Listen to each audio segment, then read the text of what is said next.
All right. So today, I'll attempt to discuss the fourth section of David Antin's Varieties of Rhetorical Deception in Narrative and Non-Narrative Storytelling, and this will be part 5 of Notes Towards a Metapoetics of Paranarratology 1, a 17-part reading,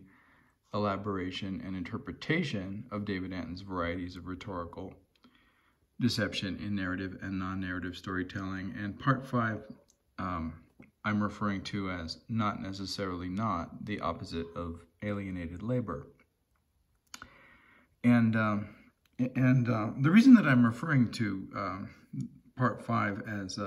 and part 4 of David Antin's Varieties of Rhetorical Deception in Narrative and Non-Narrative Storytelling, but part 5 of our series, which includes a reading of Michael Mersel's introduction, which would be the 17th of 16 parts,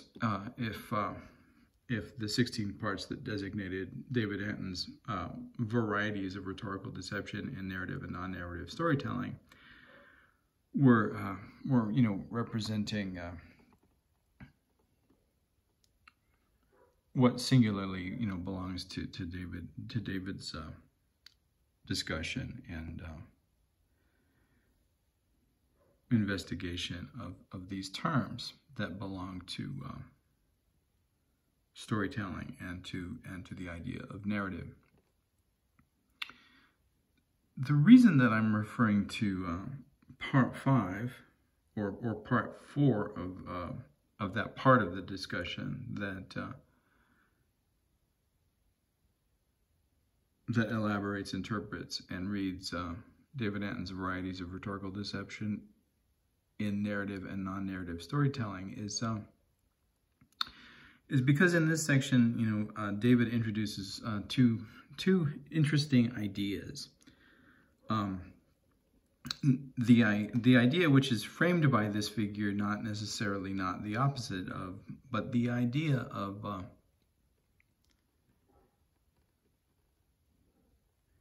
alienated consumption and alienated distraction, and variously alienated distraction can be referred to, and I believe he refers to it in a number of ways, but as alienated leisure. And in leisure, leisure isn't necessarily, in the way that David constructs leisure, it's not necessarily a duration of time or simply a period, spent away from one's work at the office, engaged in alienated labor, but can also include durations of time within that labor in which one engages in distracted activities such as daydreaming. And we'll have a lot to say about daydreaming as it relates to the idea of what you could refer to as the necessity of alienated distraction. In other words, under the conditions of alienated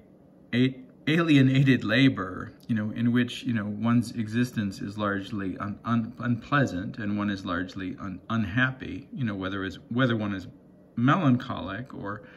something else, we don't really need to engage too much here. But under the conditions of this unpleasure or displeasure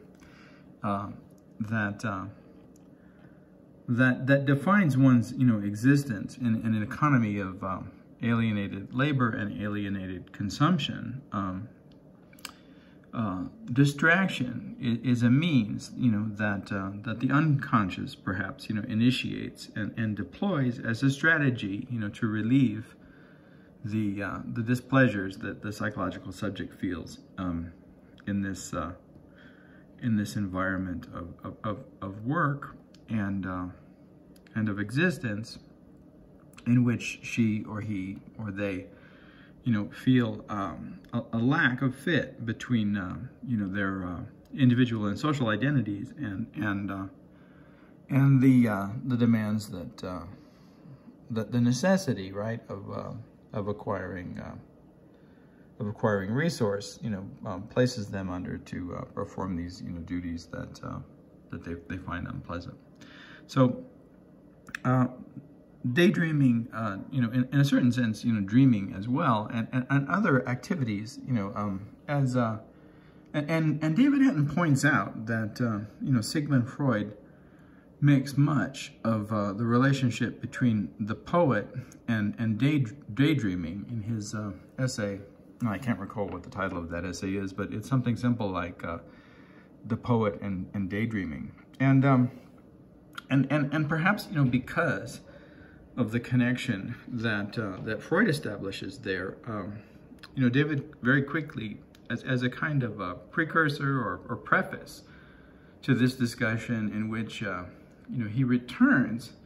back to the idea of the Cubists, the experiential validity, right, that he had claimed for the Cubist engagement with these collections of objects. Now, and before I get to John Ashbery and his performance in the instruction manual, which is what David opens with as a preface, I'll just say something about the way that alienated distraction is not just temporal durations, right, of either semi-conscious daydreaming as represented in and fantasy, right, of flights of fantasy to Guadalajara or whatever,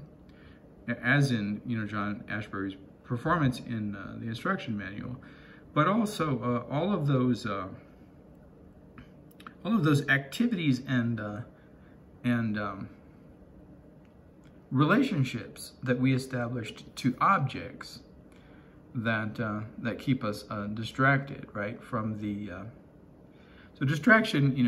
could be said to be like a form of delight, right, as opposed to pleasure, right. So the collection, and he returns to this idea, and the movements that he makes are in this talk piece are really interesting in the way that a construct will arise as say a proposition, and then it'll be interrogated, if not dialectically, in this manner of a kind of, right, like taking the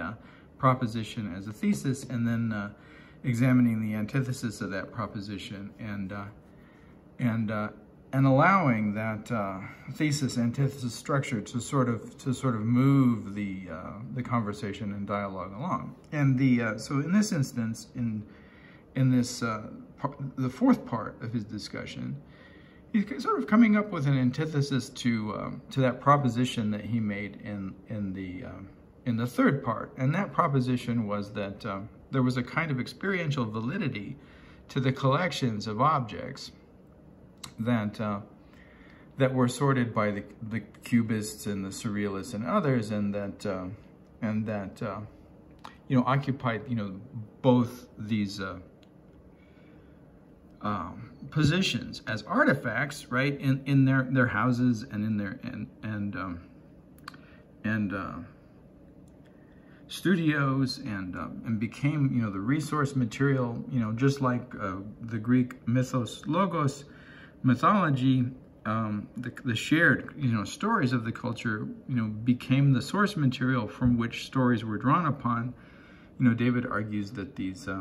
cultural artifacts, many of which were the result of colonialism and imperialism, right? African sculpture, like that. What does an African sculpture mean to a European? Or we drew an analogy, to these Native American artifacts and the stories perhaps that exist behind them, and the idea of some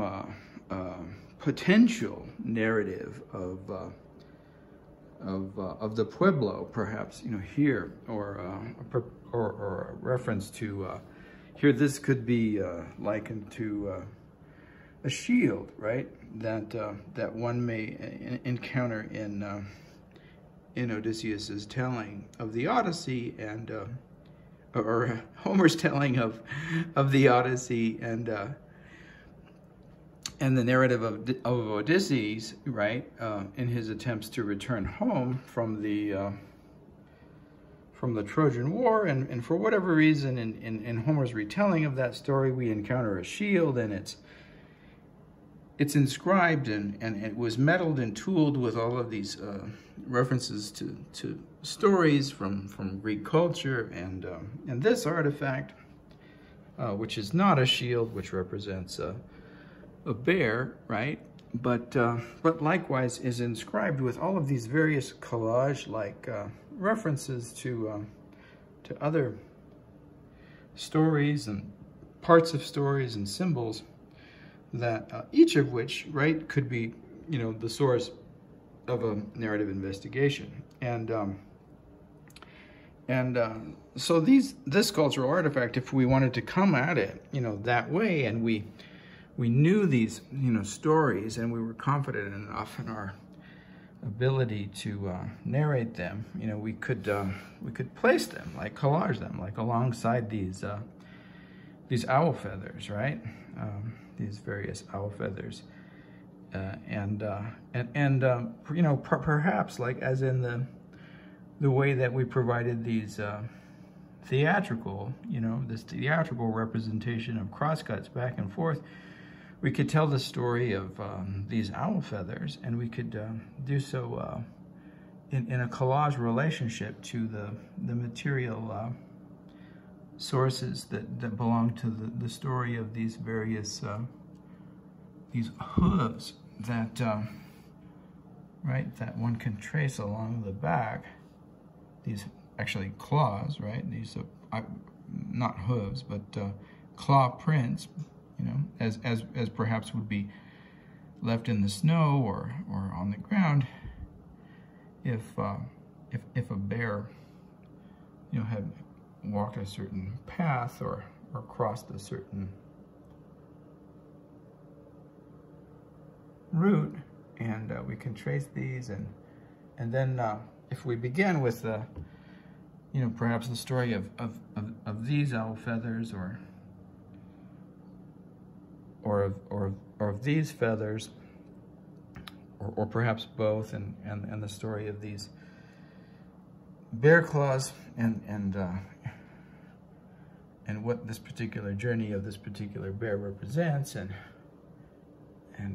why it's placed on the back of this particular shield, in quotation marks, then we could reach, this point and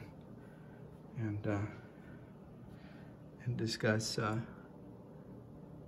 this figure here, which appears to be, another bear in relationship to, these feathers, or perhaps in relationship to this cabinet and the history of this cabinet, and in doing so, in some way, we would be, imitating both the way that Homer approaches this shield in the Odyssey, and the way that the Cubists, drew upon collage strategies to create these images that in the first proposition that David made regarding this way of working, he referred to the labor involved as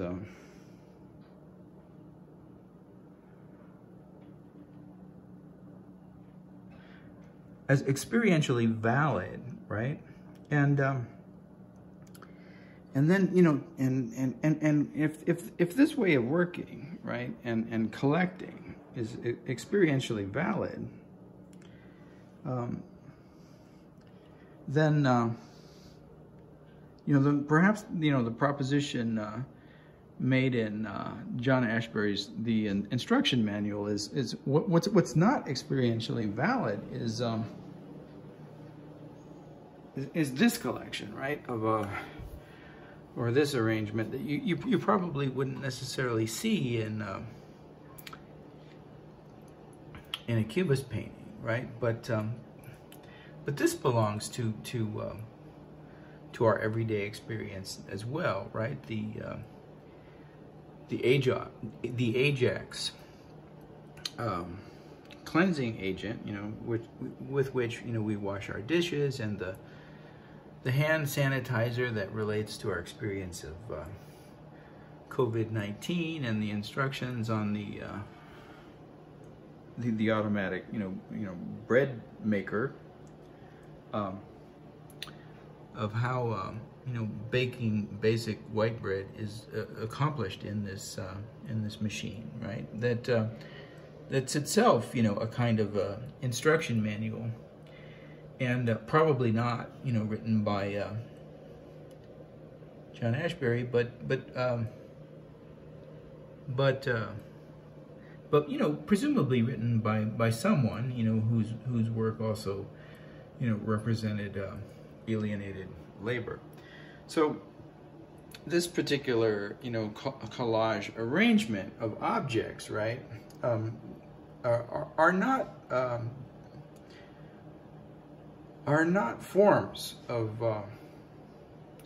a collection, right, that belongs to the necessity of distraction from alienated labor. In other words, one doesn't buy Ajax and hand sanitizer, or even bread making machines that seem to have been imported from Japan, for the purposes of collecting, because one enjoys collecting, because one is basically unhappy, and the delights of collecting take one away from one's happiness, right? So so this collection of objects is, in that sense, belongs to the experience of alienated labor, as opposed to this collection of objects, which belong to the experience of alienated distraction. And what the cubists are essentially able to do are to take these collections of alienated distraction, that is, collections of objects that one may imagine, but really, when you think about it, how much did a Spaniard like Pablo Picasso really know about the African sculpture that he collected, and that he was interested in, from largely the perspective of its formal qualities that related to other aspects of modernism, right? In a way that Picasso's relationship to African sculpture was much like, if one imagined that I had really thought that this was a hoof and not a bear claw, or a bear's print, that represents a misidentification. Or suppose that I misidentified it further as a strange kind of tooth, with rather than the conventional two roots, but maybe this tooth has wings, right? And I failed to recognize it as a claw print, or to have symbolic value in relationship to what this particular animal, and hence this animal's print represents as a kind of myth, in the sense that Roland Barthes identifies myth as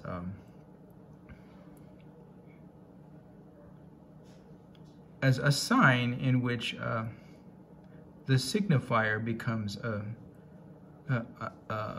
second order signifier, in the manner of a metaleptic leap, right? So that we could say the print, right?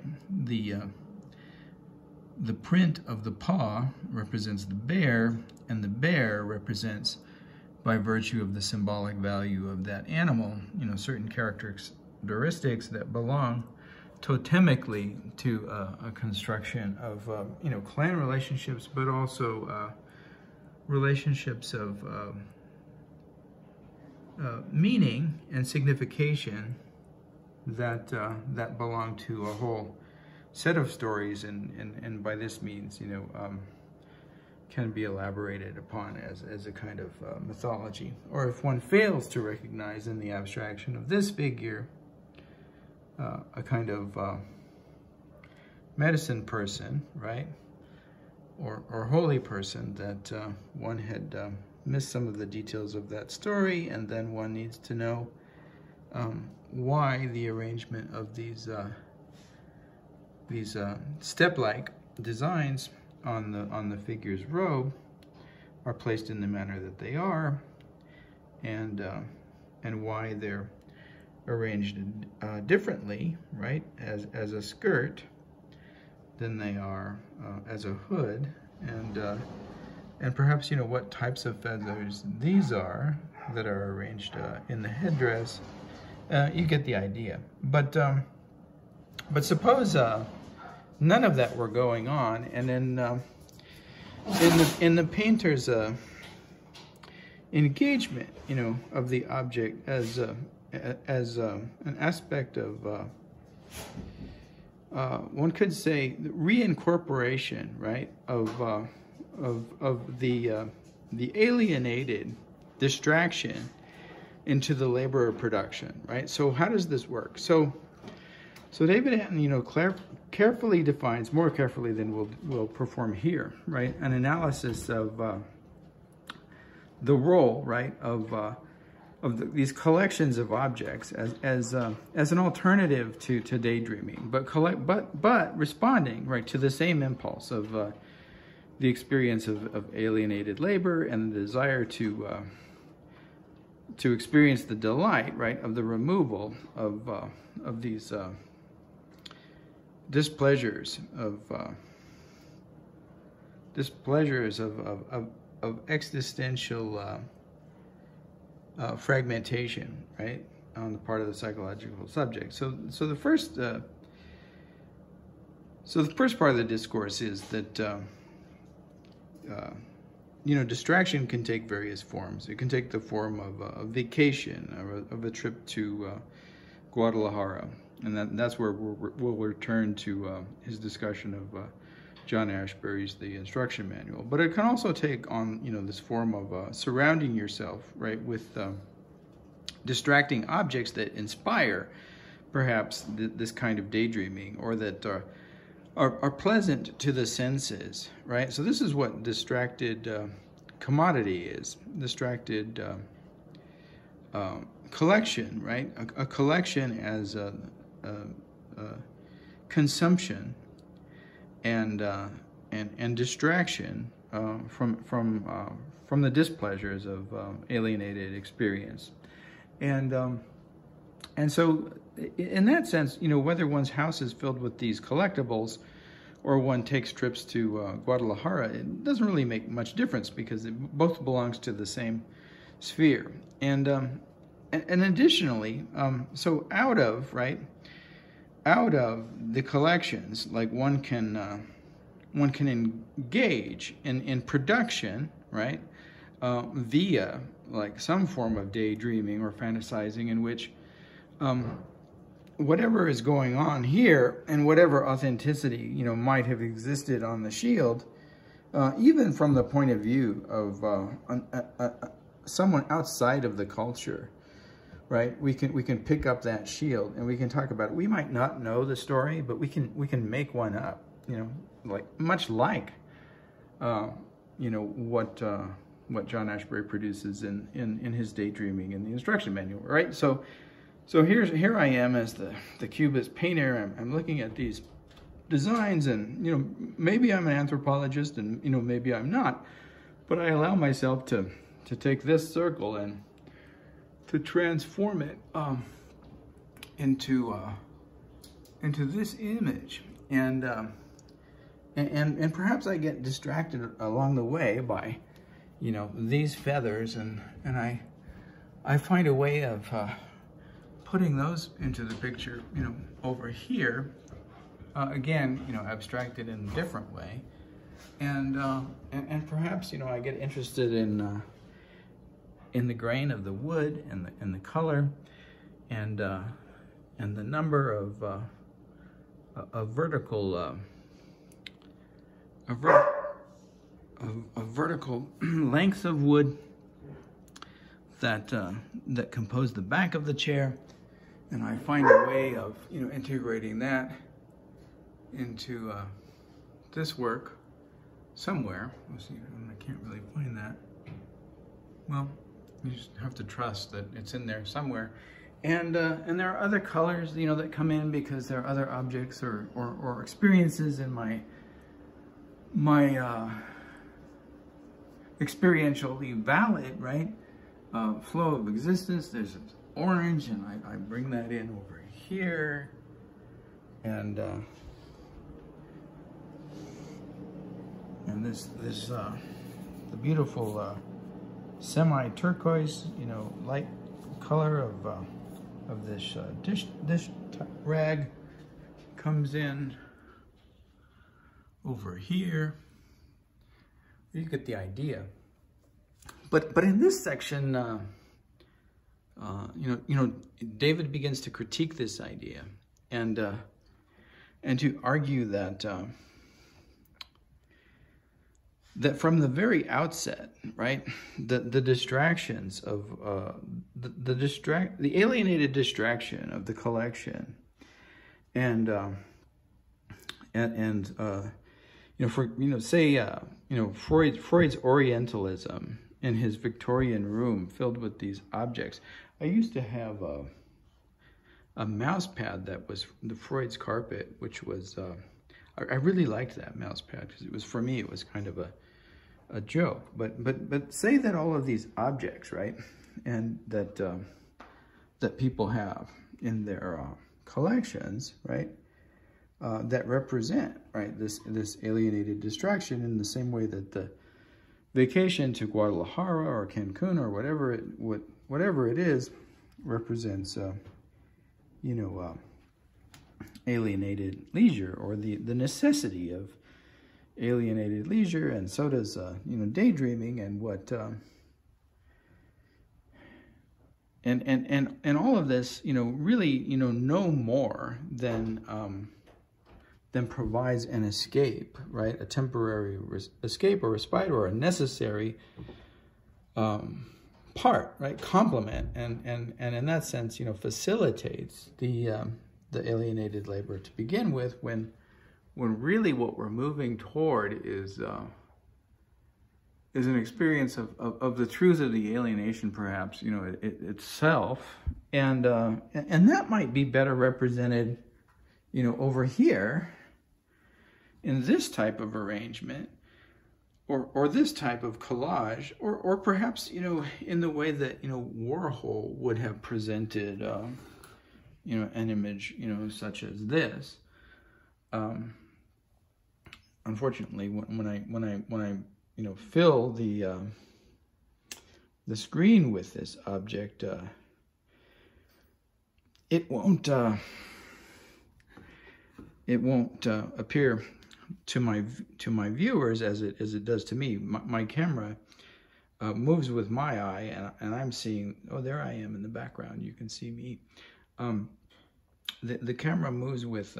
my eye, and but won't be represented that way on the video. So in order to create, you know, a more accurate depiction, I'd have to, you know, move back a bit. And so, you know, even here, you know, what I'm seeing and what you're seeing as a result of the apparatus is not entirely in sync, right? And even though there's an illusion, right, that you're experiencing, you know, what I'm experiencing in the representation that the camera provides. Okay, so let's jump quickly to let's edit quickly or collage quickly to David's discussion of the instruction manual by John Ashbery and what he makes of it, right? And it's fairly obvious from the outset that what we're going to be doing is daydreaming, and that we have this this person who's engaged in this labor that he dislikes performing, and in that sense, the production of the labor is the form of alienation that he's experiencing, right? This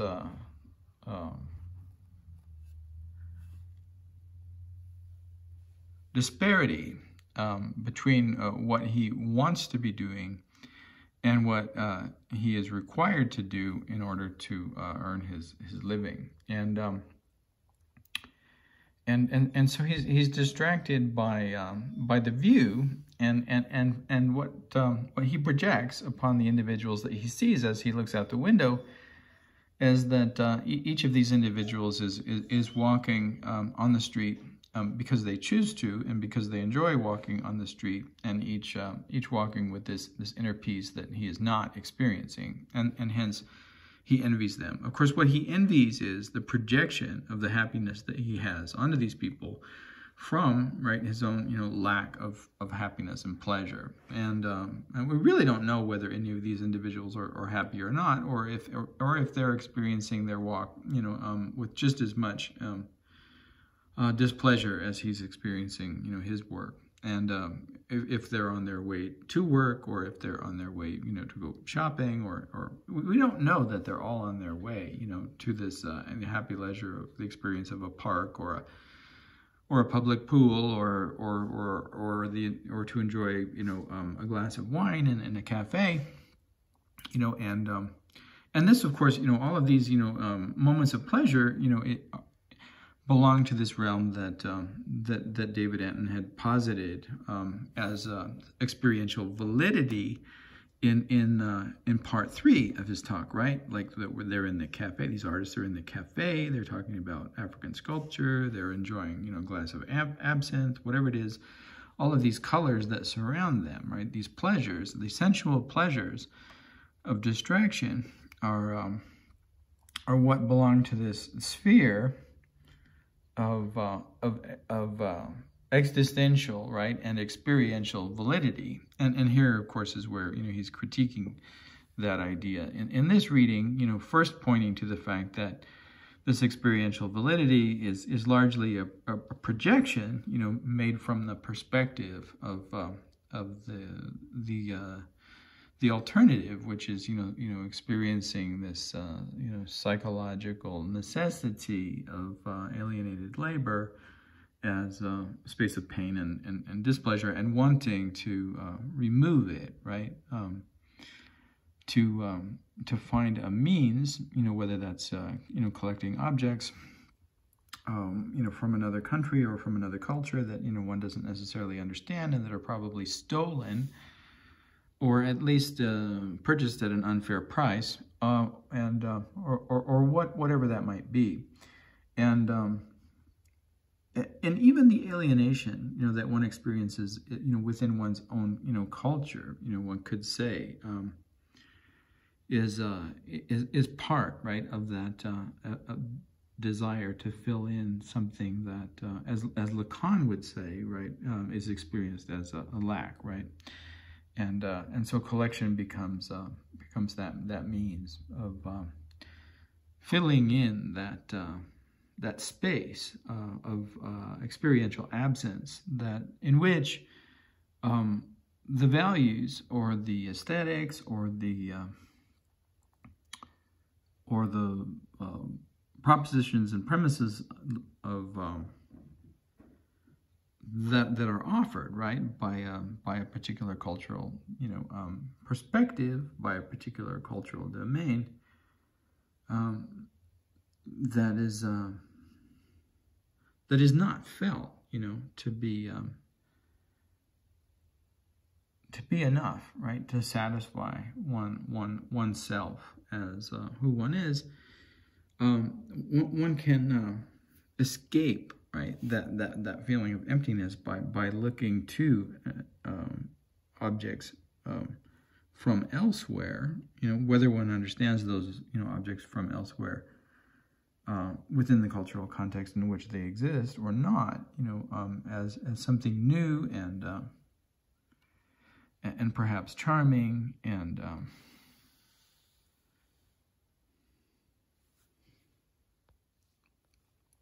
essentially providing this experience of novelty, right? In a world that has grown old, right? Or as Apollinaire states, and he returns to this line from Apollinaire, you're weary of this. You're weary of this ancient world at last, right? Because you've experienced it too many times, and you've gone back to the shield that you know. Because if you're a Greek and you've looked at this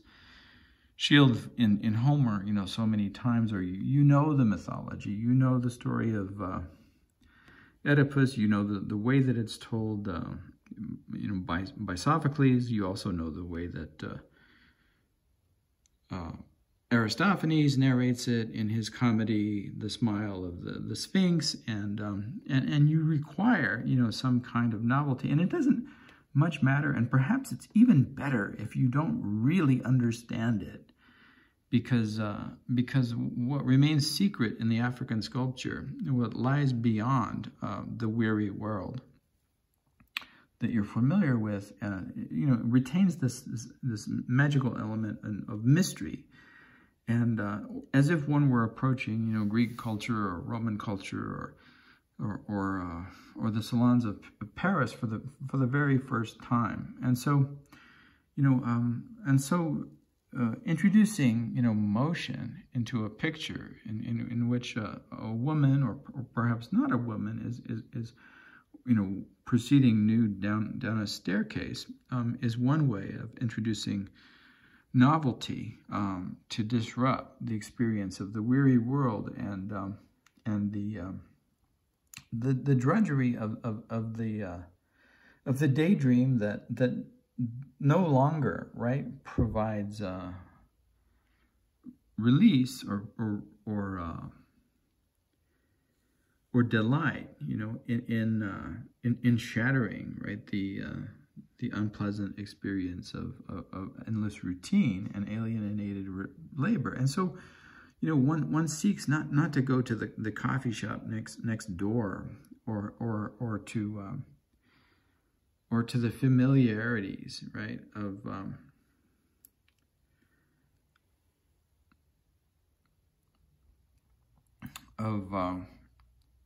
the America that one knows, but much further beyond, to dim Guadalajara. Not why dim? Because perhaps in the cloudiness or in the unlight and the unknown, that mystery and that exoticism, it still remains. And so, here that journey is performed with rose-colored glasses, right, and the city of rose-colored flowers, because the experience through which we daydream, or the lens through which we daydream and experience this world is composed of real flowers! Exclamation point. And it isn't, an illusory glass, though of course it is, and here is as unreal as anything else that one would imagine and construct out of the out of memory and fantasy and desire, to elude what is most unpleasant, right? And again, Scheherazade, right, and Rimsky-Korsakov, like how much more exotic or romantic could one be? And then a narrative emerges, right? A narrative, not just but from the details, from the collaged elements of this fantasy experience, a kind of narrative emerges, and it emerges, also out of the necessity, emerges from the details that are imagined of this city as a kind of shield, right? As a kind of Homeric shield. And here are all of the elements. We're going to tell the story of the band that played, because it's a part of the shield, and the flower girls handing out roses, and the couple, and all of these things. But what binds all of these details together in this collage, right, is the movement of the eye and mind across the details of the telling, and the need to bring these details, into the light and understanding of one's own experience. And narrative is necessarily a part of that. One of them, a little older, has a toothpick in his teeth. And here the narrative begins. He is silenter than the rest, and affects not to notice the pretty young girls in white. We enter his mind and enter the subjectivity of his desire and his daydreaming. And we understand what lurks within the description of his daydreaming. But his friends notice them, and in this way, the friends who do not affect not to notice, a kind of double negative here, right? And shout their jeers at the laughing girls. Yet soon all this will cease with the deepening of their years. And then he projects their future, right? Which is another kind of fantasy. And love bring each to the parade grounds for another season. But I have lost sight of the young fellow with the toothpick. Wait, there he is. And then he continues the story. On the other side of the bandstand, excluded from his friends in earnest talk with a young girl of 14 or 15. I try to hear what they are saying, but it seems they are just mumbling something. And the entirety of the story, isn't presented, but we have a fragment of a story. And it continues on there. And so in part, right, of the fantasy of this place, there are we can say, one could talk about all of the parataxes of the rose flowers and the but it belongs as a hypotaxis to the public square, and the fantasy, right, the fantasy of romance is also hypotactically situated under the fantasy of the exotic, the vacation and the trip, the moving away, right? And even within the fantasy of romance, right, the young man has fantasies of a future, right, that one could organize as a story within that story, and so the idea that that the collage that's constructed here, as a response to the experience of alienated labor, it is largely paratactical. It is an illusion of perhaps a way of reading a type of modernism that fails to account for all of the intricacies within which embeddings and more hypotactically organized narratives internal to narratives are constructed out of this one could argue reorganization of experiential validity, right, within the dissatisfaction of experiential lack or alienation. And then from that critique, David moves on to and returns to the Cubists and offers something like, but more elaborately, but something like the critique that I provided when I moved around Native American ceramic bear, and examined it as an example of a Homeric, shield, and then he moves on to this reading of Warhol, and Warhol's and why Warhol becomes so important a figure to him in representing these cultural objects that in some ways are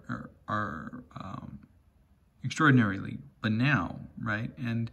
we would seem to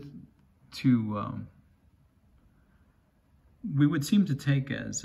transparent, Campbell's soup can, and an image of Elvis Presley. Even the Death and Dying series, one would think that one understood the meanings of these objects, but the way that they're presented, right, not as fuel for the complementarity of alienated distraction and delight, right, that's produced within the experience of an endlessly repetitive consumer culture, but rather almost an underscoring of the alienation that we are subject to as a kind of endless, or eternal return, right, of the space of alienation, and the return of. We would say that Warhol presents a full frontal, right, representation, almost in the manner of the medieval icon. The medieval icons were flat and mandala-like, and often symmetrical for the purpose of meditation, because they didn't open windows to another world in the same way that this idea of realism does, and in a certain way in which this idea of as fantasy does in the instruction manual here. But rather their mandala-like characteristics serve some other purpose, serve some contemplative and meditative function, and Warhol's frontal representation and the direct address of the soup can in this regard is not entirely unlike an image of Christ's face, or an image of some other iconic representation of a figure whose principles, right, are the source of this invitation to pray and meditate upon a set of ideas, and that belong to the simplicity, the austerity, the sincerity, the symmetry, the order that is embodied by the relationships of these elements and colors and forms and shapes within the icon, and meanings as well, right, and cultural meanings and reference, and the images in Warhol do much the same thing, but what they seem to return endlessly to us is the very inescapability of the alienation and the very emptiness of the alienated labor itself, right? Warhol, drawing old shoes instead of something new that his advertisers requested, and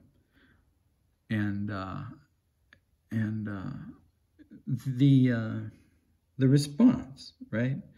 to the task, because Warhol also, just like Ashbery, was engaged in this form of labor, this commercial labor, right, that belonged to the domain of selling and sales, and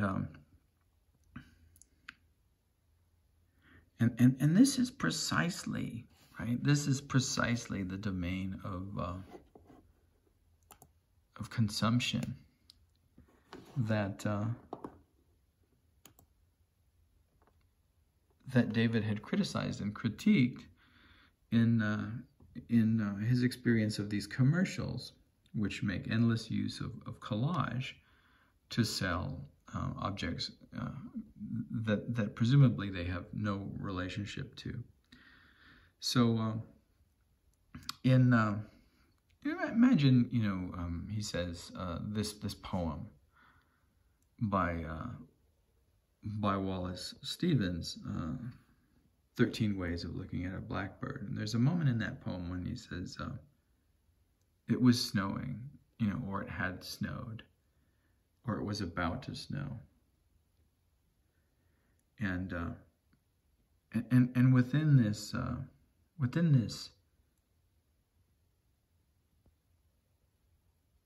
space in which the representation is called into question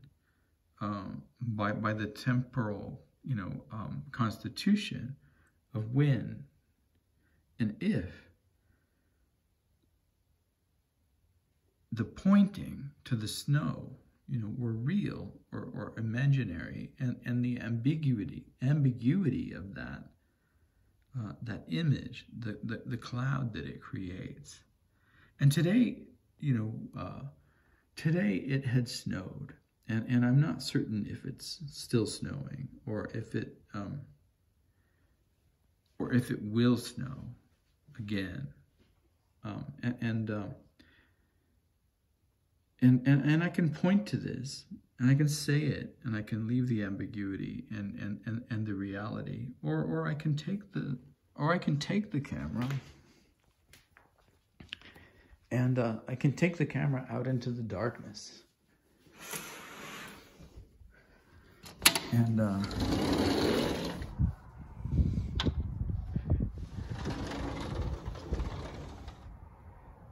I can reveal the snow. And I can point to it in this manner and prove it as a matter of fact. But still only a fact that whose evidence, can only, point so far. Because it could all be constructed, in the same way that we talked about, whether I'm actually picking this up and picking it up simultaneously or in two distinct times. I could have filmed all of this last year and just, now organize the audio and resync the audio. And Leo could be standing there, and Fiverr could be yawning and making noise, or I could have added all of that sound too, and the way of determining some of that, belongs to matters of judgment and experiential reality testing. That very seldom, right, is afforded in either poetry or commercials. There's no way of truly determining in that Wallace Stevens poem whether it had snowed, you know, whether it was still snowing or whether it was going to snow, and that's the play. But what David becomes concerned with is that the illusion of such play, right, and the linking of such arbitrary elements, as in instances in which, in a commercial, it's snowing, and the visualization of the snow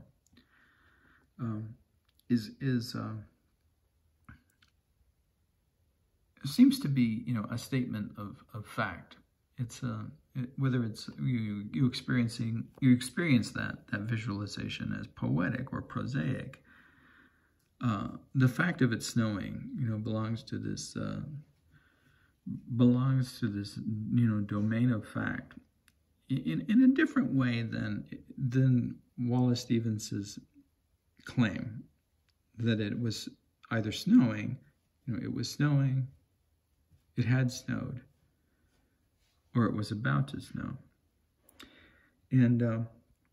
so, you know, it belongs to a domain of determinacy. But the determinacy, you know, one is aware in watching is a displacement, because all cinematic experience is a displacement.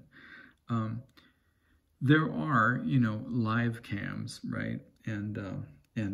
some live, you know, with a certain amount of, you know, temporal delay, but there are some, you know, live experiences that we have in you know, television and radio and video representations that, you know, more or less are happening as we see and hear them, but certainly not in the commercials that you know David is talking about. And so we know that this is a displacement in time, and as a displacement in time belongs to this domain of language. But it's a different kind of language than exists, as David, you know, points out, underscores, that exists in the Wallace Stevens, right? Because he problematizes it in the statements that he makes. It was snowing, or it had snowed, or it was about to snow, whereas we see that it's snowing in the clip, and yet, you know, because it belongs to this this domain of language that we refer to as displacement, that we know that it had been snowing somewhere, and the snow that fell, you know, is placed next to this idea that one should buy detergent, you know, perhaps Ajax or perhaps something else, but the relationship is arbitrary, and draws upon certain emotional responses that we might have to the snow, and the idea of a certain kind of cleanliness that the freshly fallen snow has, and our desire to experience that cleanliness in some other, you know, right, aspect of our life. But what David points out is that it's profoundly untrue, and it brings to our experience, right, or what it evokes as an experience in our desire for daydreaming,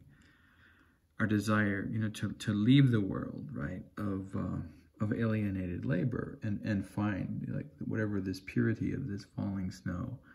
reveals, right, and this experience of an escape, right, to this domain in which the snow in the commercial represents our daydreaming and our delight, right, to be removed from, you know, the everyday activities in which we experience the displeasures of alienated labor. That the point of this daydreaming, right, is just to influence us to purchase a product which compounds and reinforces our experience of alienation to begin with, and this is what you know, David, you know, in this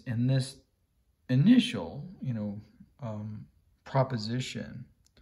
of what I'm referring to as not a dialectic, but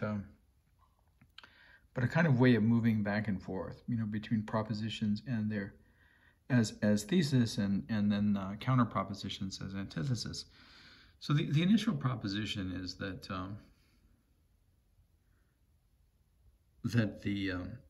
in these commercials are daydreamings and are the necessity of our alienated distractions are utilized, to return us to conditions of alienated experience and consumption, right? That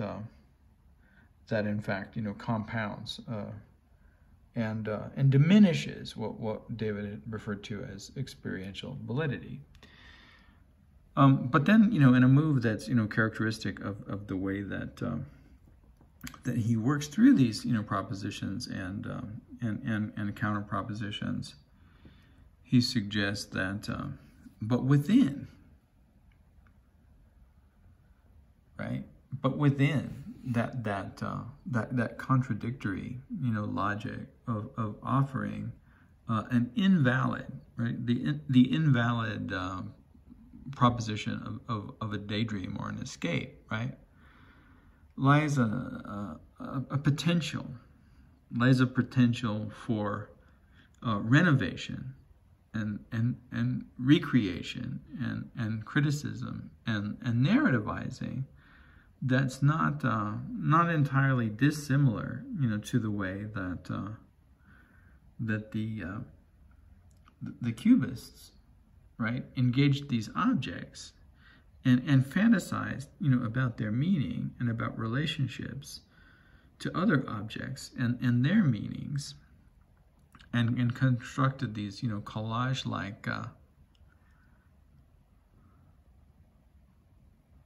organizations of fragmentary understandings in their works that tried to capture, right, this experiential fragmentation through the production of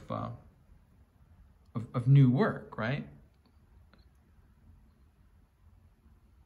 And the process of creating that work, that these commercials, in the same way, right? If one encounters them in terms of disjunction and as one could say, like objects of meditative, contemplation, then one, essentially is reorganizing the use value of the image of, say it's the image of snow. One is reorganizing the use value of that image of snow and perhaps whatever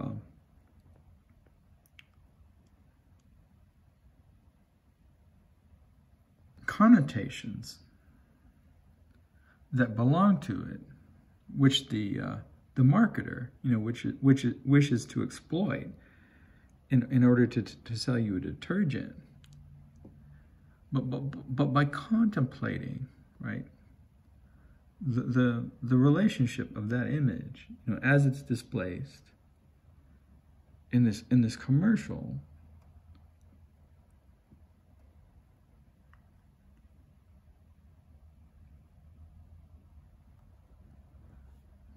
for the purpose of selling the soap, one can contemplate, both that image and the intention of the marketer, in the same way that one could contemplate an icon. And but in order to do that, one has to slow down the process. And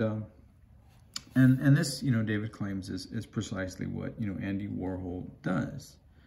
is that he detaches in a certain way. He detaches or slows down, our understanding of the soup can, and by creating multiple images of it, allows us, to encounter it in this strange way, in which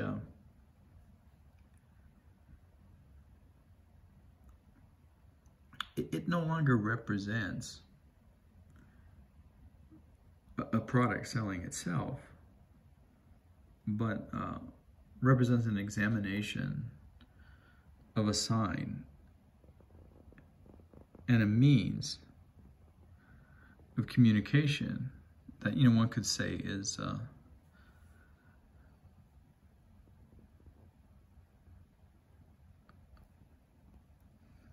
a meta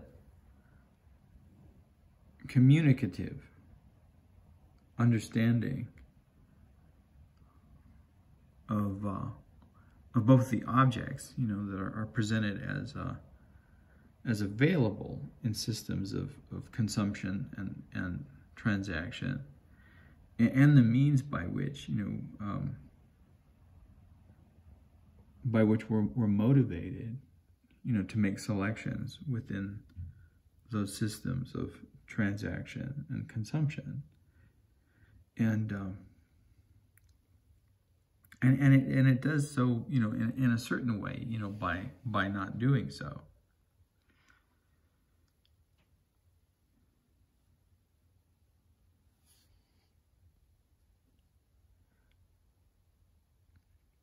And so in choosing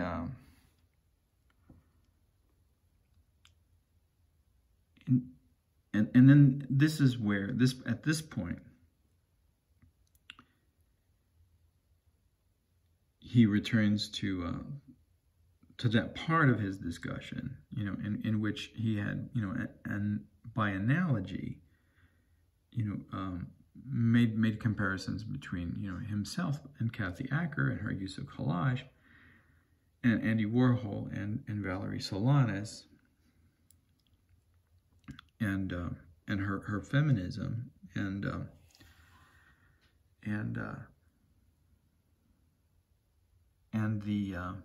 the anxieties, right? The sort of the unstated sort of laus complex that couldn't be stated, you know, but could only be stated in the retelling of Aristophanes, you know, the smile of the Sphinx. And you know, he returns to that part of the narrative, and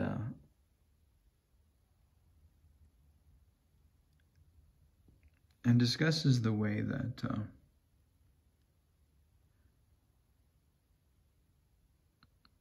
that what appears,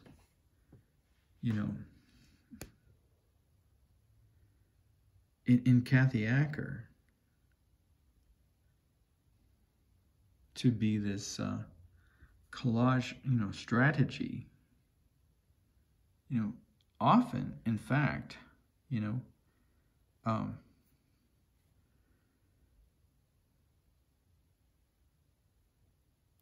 has more in common with the way that someone like Warhol makes selections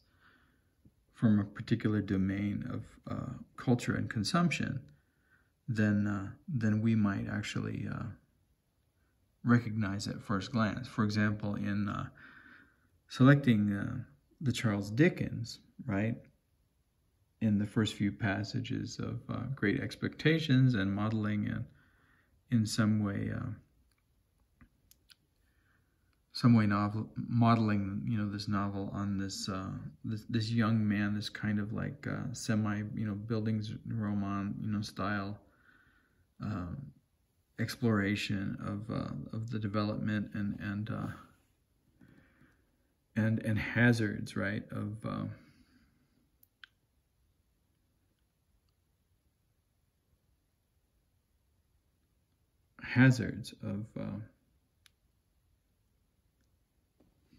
expectations and hazards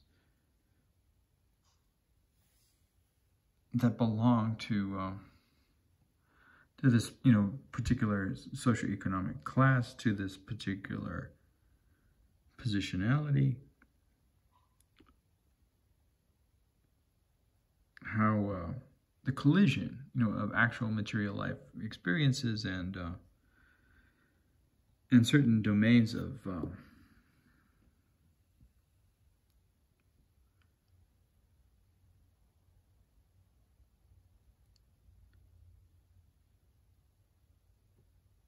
we could almost say, generic, social obligation, create, these resultant, and in some way, not entirely predictable sets of events and experiences, that one could, essentially define as the potentialities of narrative and narrative experience. And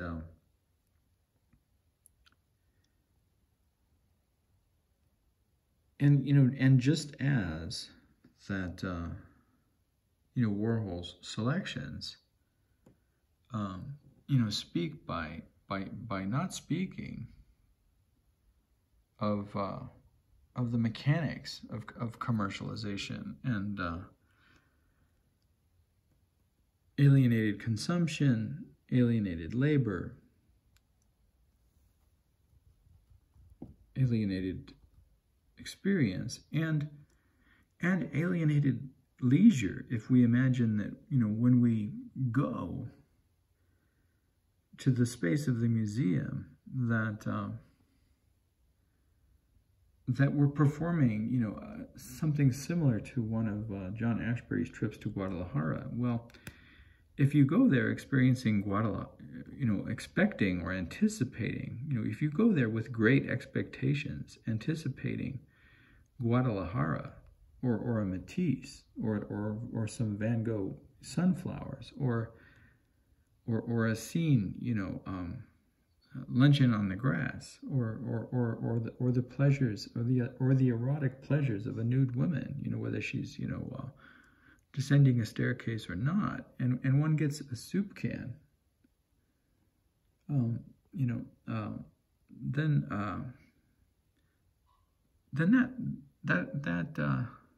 that fantasy of delight, right,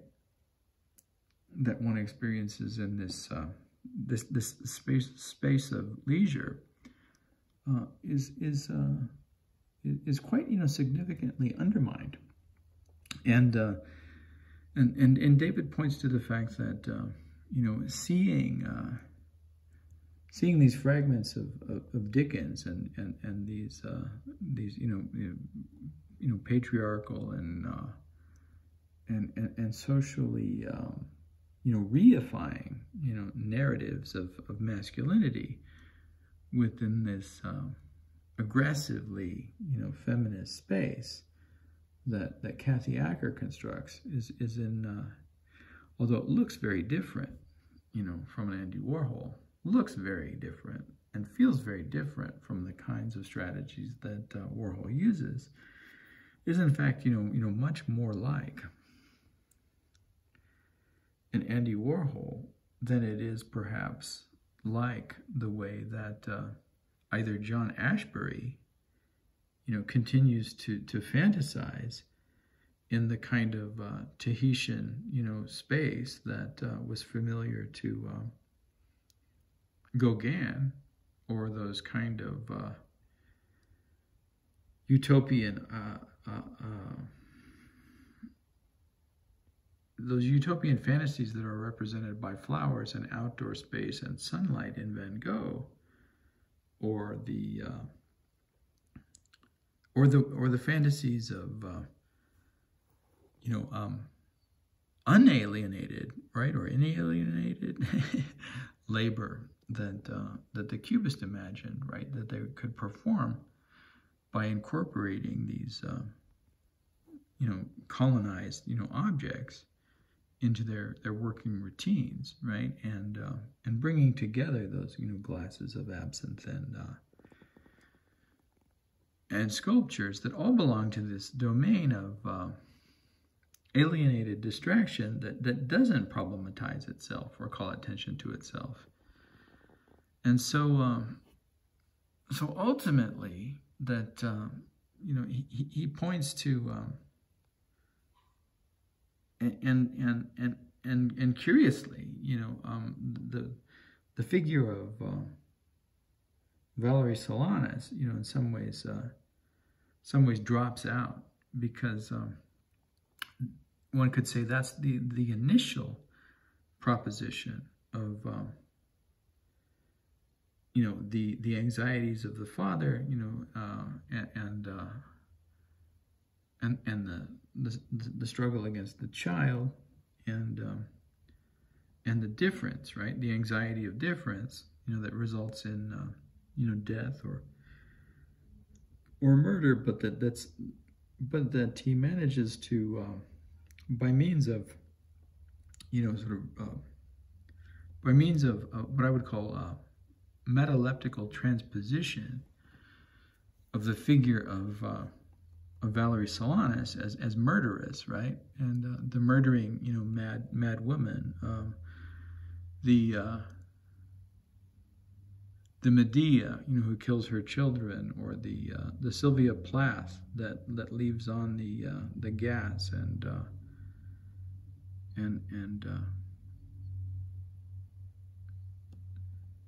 and harms, both herself and others in the process, is sort of metaleptically displaced by this relationship, that he establishes between Warhol and Kathy Acker. And the obvious binary opposition would be that Warhol, and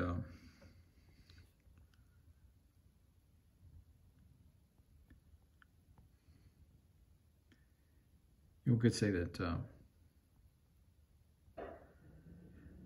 the obvious binary opposition that would be that Warhol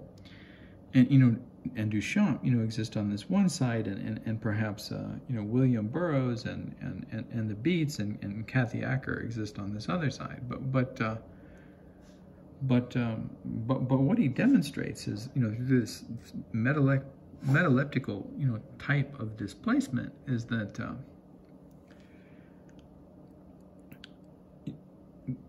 one has to look at the way that collage is actually deployed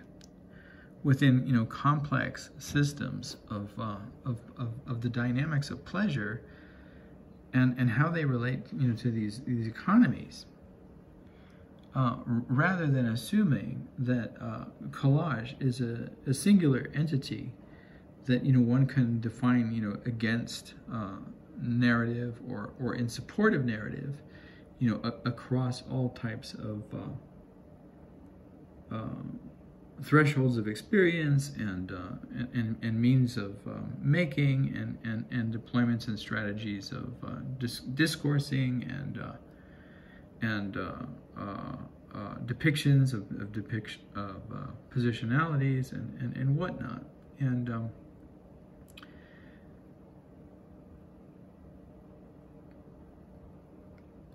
And so one can say that if Warhol's address problematizes consumer society and the experience of alienation and in making, that it does so in a way that doesn't escape back into a daydreaming, but rather addresses the very construction of the need for a daydreaming, and problematizes that Acker essentially does the same thing. And one could say that in this respect, Acker and Warhol and have more in common, right, with a sort of radical metapoetics than David does, and then he admits this, that with them, and that David and the story that he's about to produce, right, the narrative that he's about to produce, which is a form of deception, and that he calls illusion, but that really is an illusion, masking a deeper illusion. The fact that the events that he narrates as if they had happened, are all collaged from commercials, right? Out of which he makes this story, and he makes this story as a form of daydreaming, and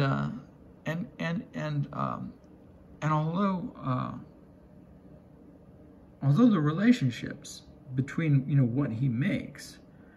as this story of the romance that never happened when he was a young man working in this industry and repairing these machines, right? Although the relationship between that story and the materials, the commercials from which that story was built and collaged, is invisible. Still, the production of it, is much more like the way that the Cubists use these African objects, or the way that John Ashbery utilizes these fantasies of Guadalajara that may or may not belong to memory, fabricated or otherwise, as a kind of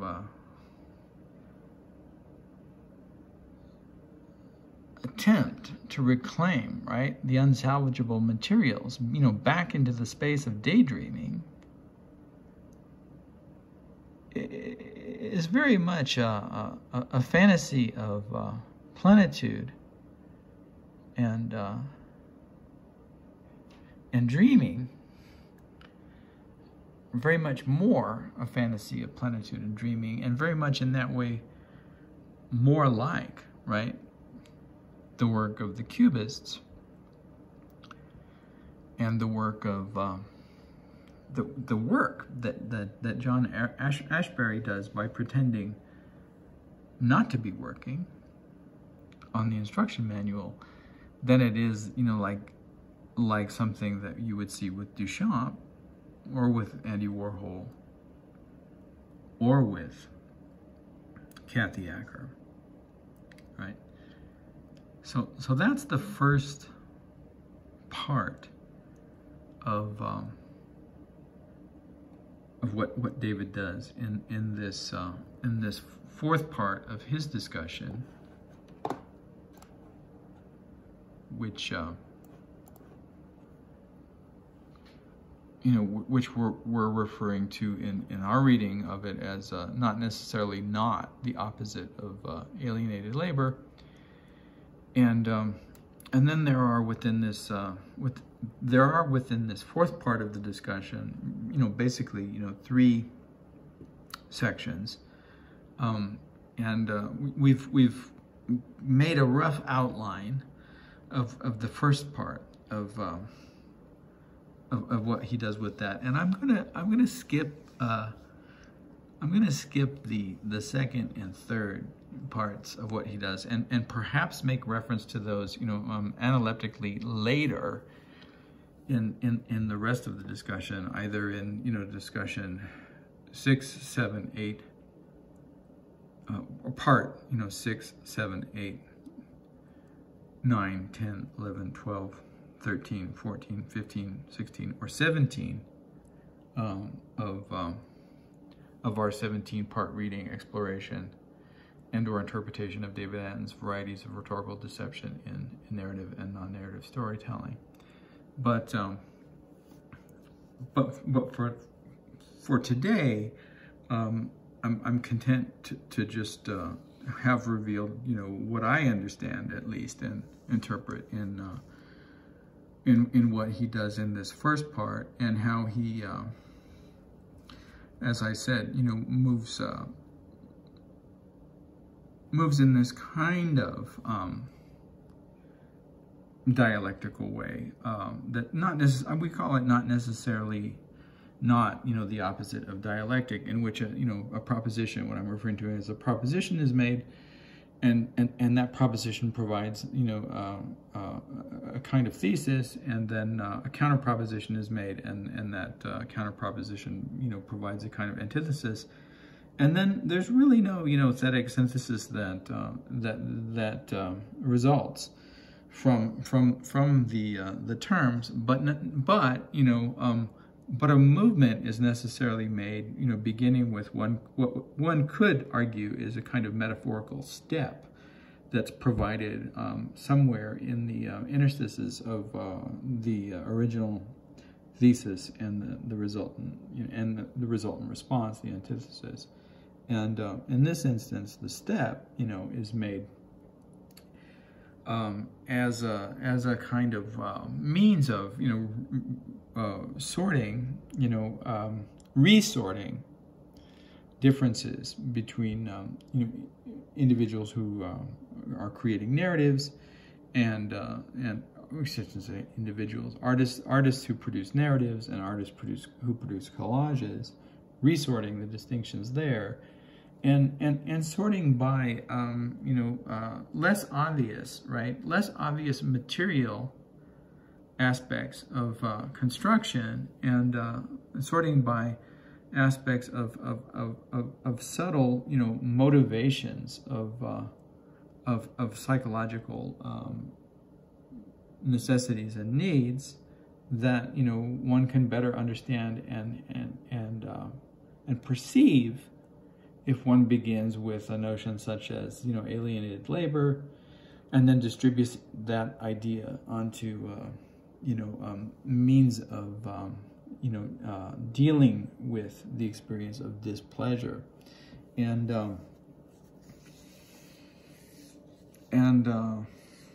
this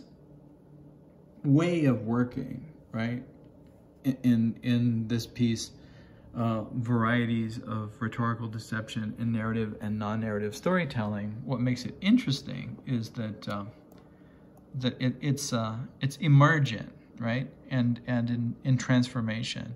always in process, and that David doesn't tell you at the outset of this talk piece that this is the way that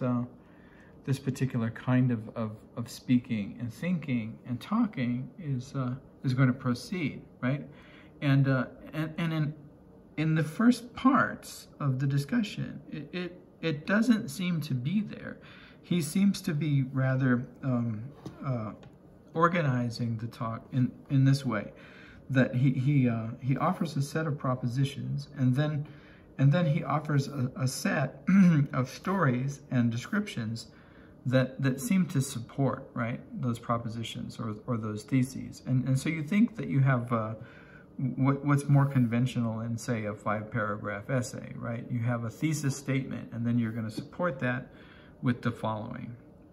And in that way, you think that his thinking is perhaps not as Socratic as it pretends to be, and you perhaps think that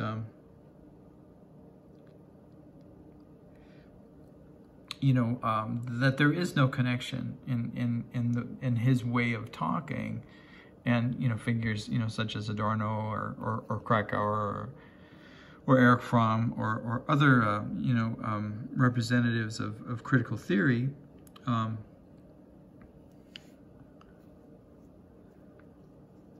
At all, and then one's surprised that this kind of subtle, right, this kind of subtle way of producing what is not necessarily not, the opposite of kind of dialectical reason, emerges as a kind of shadow figure within the talking and speaking, and how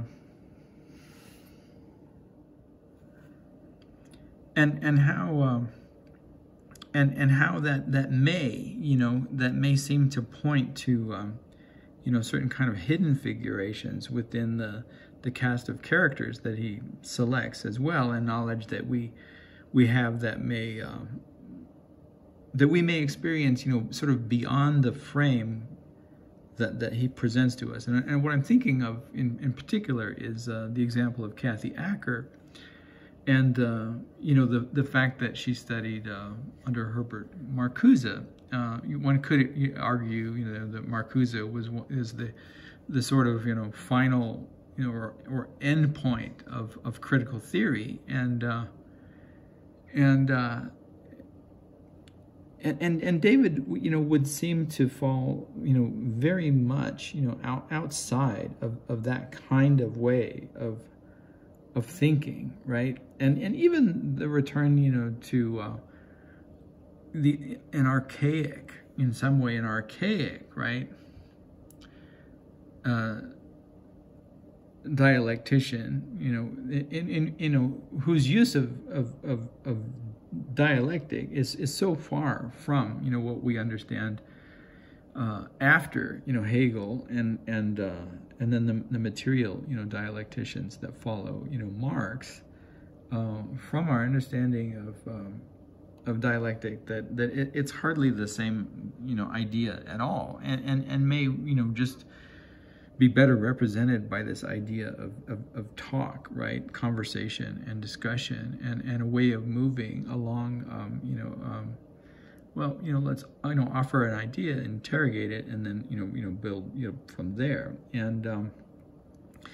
yet, right, what emerges, you know, is so clearly, you know, something else, and so clearly a synthesis of complications, right, in which these initial sets of oppositions, you know, don't dissolve, but that build, you know, higher levels of sophisticated and abstract understandings, and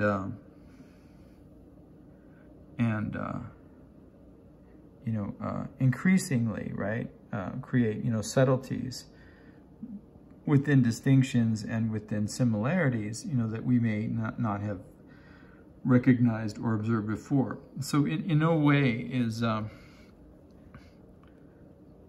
no way in what he does here, you know,